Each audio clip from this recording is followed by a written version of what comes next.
everyone, it's Nick here from ESCBubble, and I'm here with the Mamas. Hi Mamas, how are you? Hi. Hi. Perfect. So we've got Loulou, Ashley, and Dina. Lulu's on the freeway somewhere, but she's in her car safe, and everyone else is at home. So, just first of all, how are you all doing? How are you coping with pandemic life at the moment, being apart, and trying to adjust to different ways of living? Just trying to find creative ways to stay connected. And Yeah.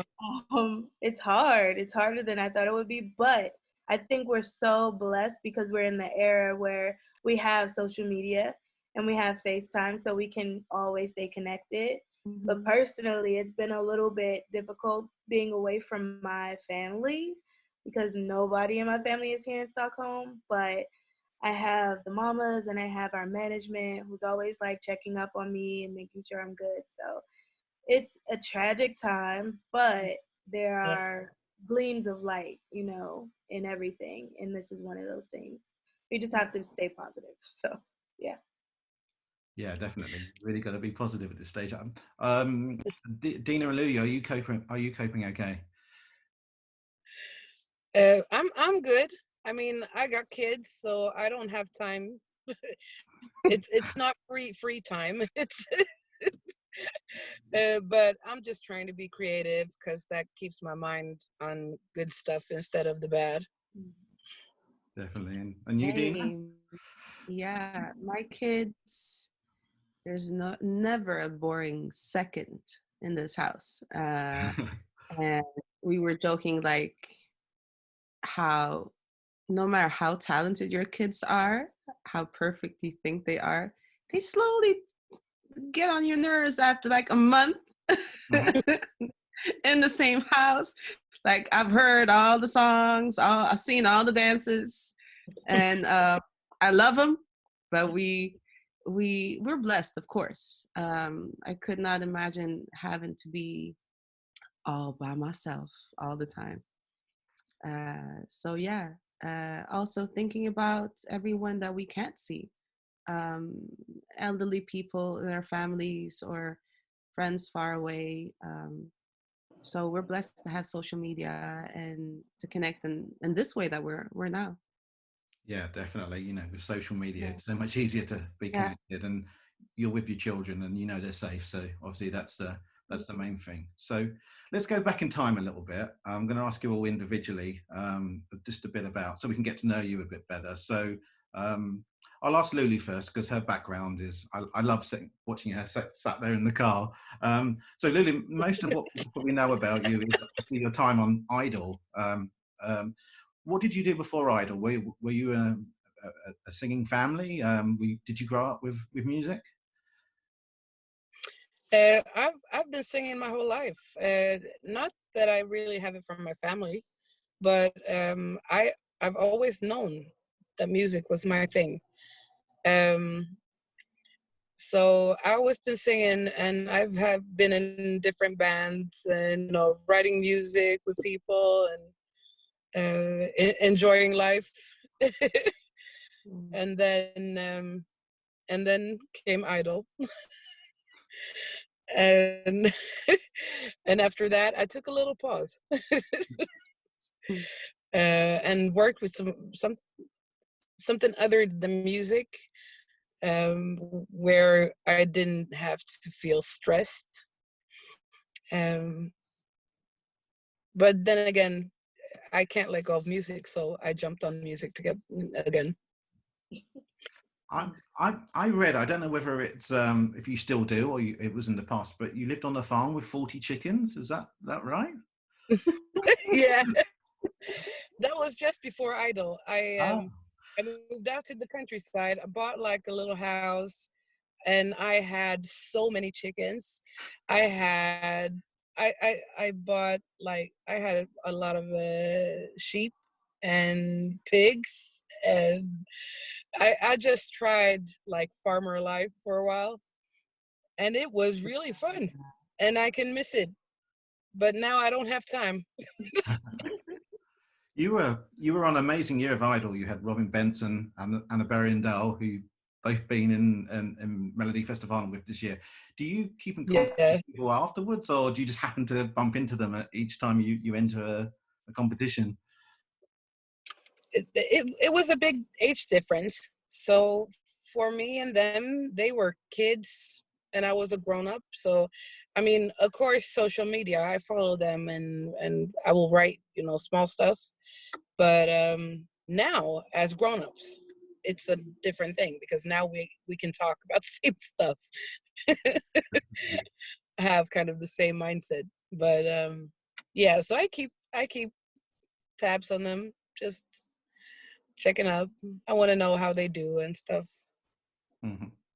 So, Ashley, tell us about your growing up. Obviously, you're from Washington, D.C. Were you born in Washington? Did you grow up with music in Washington in your family? Yes, I was born and raised Washington, D.C. My grandfather was a preacher. He passed away. But of course, I started singing at the young age of 3 at church, and it just grew from there. I started auditioning for like choirs. I was a part of a talent agency as a kid, acting. So my whole me being brought up in the artistic world, that's just been my life. So yeah, that's where it started, church, and it just grew from there. I was looking at some of the acts that you've sung with, or or been associated with, the Zach Brown brand. I mean, they're huge, aren't they? How did you get involved, with such a That was massive my, band? I have to say that was my first ever experience in front of a stadium full of people, and it was mind blowing. My best friend is also a singer, and he was friends with the vocal arranger for the background at the time, and she needed background singers, and he recommended me. So not just me, but my sister and him and another one of our friends got to be in Philadelphia at the stadium and sing background for them. We actually got to take a picture with him. He was so nice and so cool. And the music was just really, really good. Like, it was so good. And the energy in the stadium, it was like, oh my gosh, I want to have this feeling every day. So you put that out in the universe, and now, I mean, I'm here in Sweden. I got to do Mello with so many people in the audience. So I'm so grateful for that opportunity. It was like an awakening. Like, this is what I want to do. Mm-hmm. So yeah. I've got to ask you about Sweden. It's an amazing country. Obviously, I've been myself a couple of times, and it's a fantastic place to live. How difficult, though, is it to fit into a new culture? I mean, obviously, there's a slight language barrier. There's lots of English spoken in Sweden, but how is your Swedish learning going? Is it getting anywhere? Well, I've been trying a little bit more since we've been on quarantine, but it's still pretty much the same. I can say a couple of phrases. It's Mm-hmm. a little bit difficult. I don't think it's difficult because everybody's second language here is English, so they'll always adapt to me. And being around the girls, around the mamas, I'm starting to like, when I hear them speaking Swedish, I can understand what they're saying. Now, I can't repeat what they're saying, but I can understand the conversation. So I think the more I'm around it, the better it'll get for me to understand and speak. But it's not that difficult. Everybody's been so cool. So yeah. Brilliant, perfect. So Dinah, you're a trained musician, is that right? Yeah, I went to performing arts school, but I was going to extend my education and go back to school to be able to teach music as well. But then the mamas called. Well, the Mamas, yeah. I can Yeah. see why you went with the Mamas, yeah. I was looking through your bio and I just saw this in huge letters, Katy Perry. So you work with Katy Perry, or? per distance, just like we are now.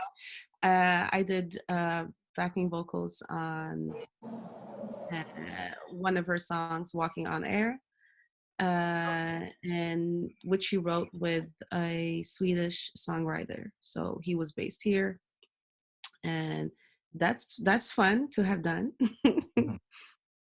So your first Melodifestivalen was 2018 with Jonas Gordell, is that right? Yeah.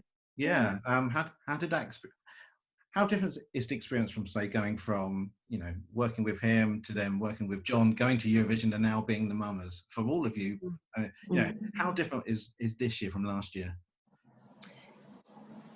The first year, Jonas is a type of artist, Jonas Gardell, that he knows that his fans are not the ones voting, like on the app. His fans are the ones coming to his shows, reading his books. So he wasn't there to win. He was there to, because he believed in the song and the message that you're not alone, that there's always somebody when you're down and out. And so we were there as like a feel good type of thing. That was 2018. Then 2019 with John, and he had this mindset that like this song not only deserves to win, but will win because it's meant to be like in the hearts of people. Like he was such a hard worker and he believed so much in his song that we were like, okay, cool. But we were there to lift him. We were there to show him and give him love and support so that he could shine even brighter. And we loved being a part of that. And then 2020, we're in the spotlight. We're the epicenter of all that love, all that support, both from him, but our entire teams. So the journey, the Eurovision or Melodifestivalen, that journey has been like, and Tel Aviv last year was also great fun. We had a lot of downtime because we weren't the main artist. So that was nice to be able to bond and to get to know each other because we didn't know each other. We had gotten the call a week before we were in Melodifestivalen with John. And it would have been so nice to go to Rotterdam as well, but yeah. John is a great guy, isn't he? I mean, I interviewed him a couple of times last year. I've just seen little things where he's popped into your rehearsals. You didn't know he was coming, and he's been so supportive with you. What's he like as a mentor? I'm sure, you know, he must really have a positive influence on all of you. He is a smart person in that he knows that the better he makes you feel, the more it will reflect back onto him with love and energy. So he is very generous with that. I remember the first time we met him, he made sure that we were happy. He'd gone to the grocery store and gotten us food and had set up this table with flowers and fika, which is like Swedish coffee. And also, I think he said that he went to some type of, at his son's daughter's birthday party when they were at some playland. He took the microphone and he was like, everyone that votes for the Mamas, come this Saturday, I will take a picture with you. So during her birthday party, he didn't think this through. He was sitting there for like several hours just taking pictures with people just to support us. So Loulou and Dinah, you knew exactly what you were getting yourselves into when you became part of the Mamas, because you've been at Melodifestivalen.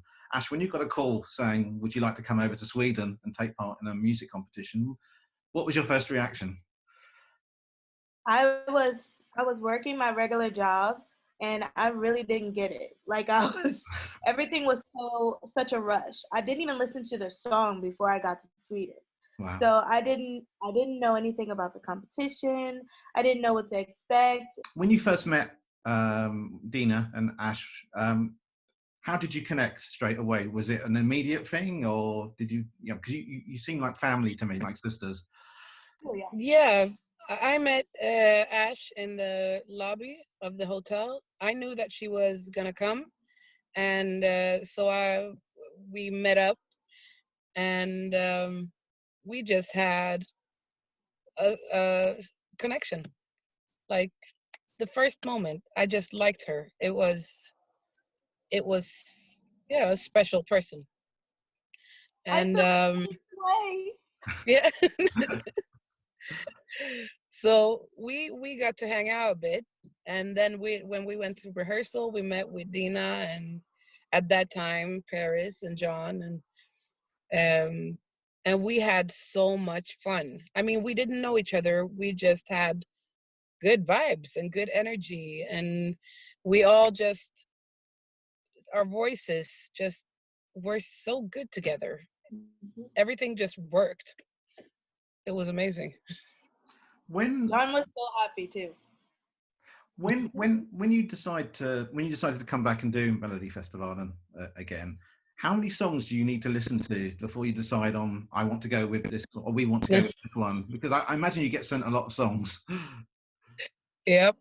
We recorded a handful of songs, Yeah. and that was the only one that we all agreed on. That was the only one that initially hearing it was like, oh my God, I love it. And all of us had the same reaction. So when we got in the studio, it was just like, yep, this is it. This is it. Yeah. Yeah.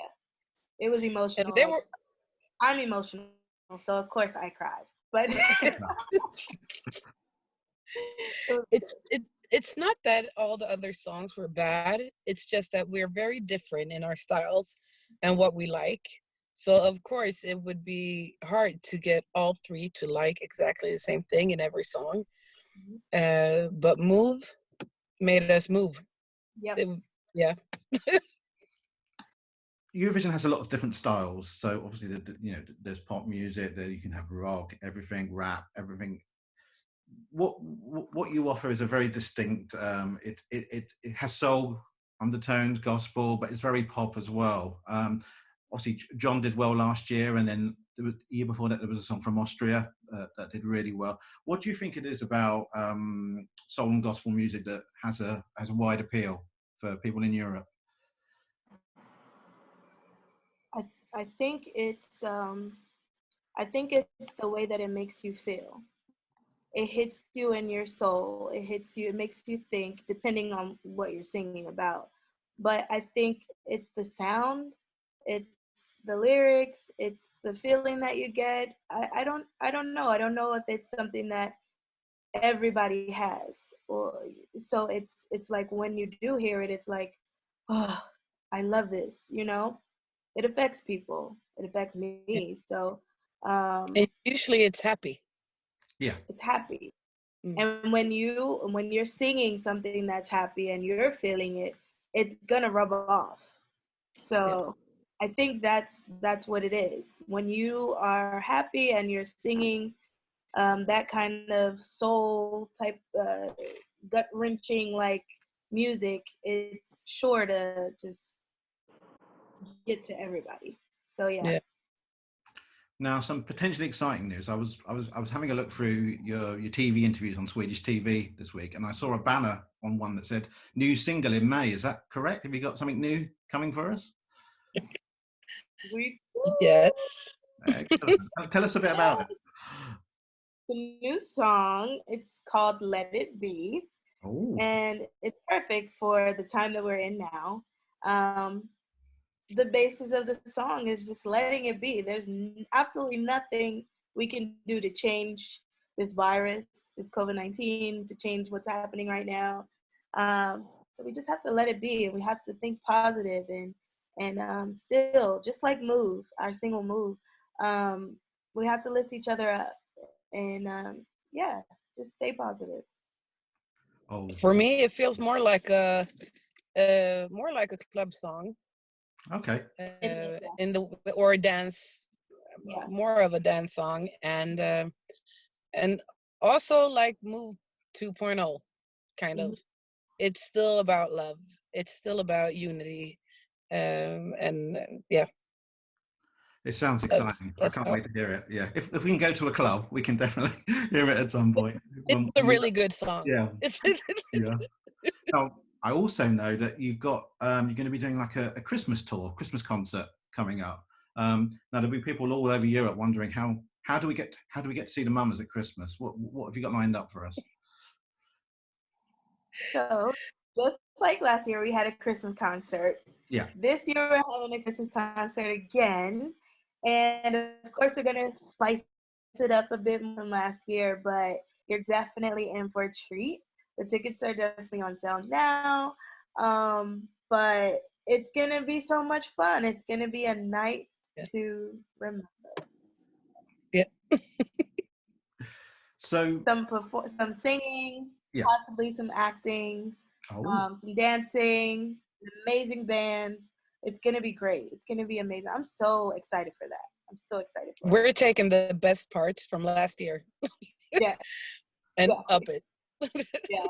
I'm excited to see the acting. That sounds interesting. So yeah, we want to see that. So the question I think a lot of people are wondering, especially people around Europe, is obviously it was decided that this year's songs from Eurovision couldn't take part next year. So if you did re-enter Melodifestivalen, then you'd have to do it with a new song. Is it something you're considering? Or is it still early stages about what you might do next year?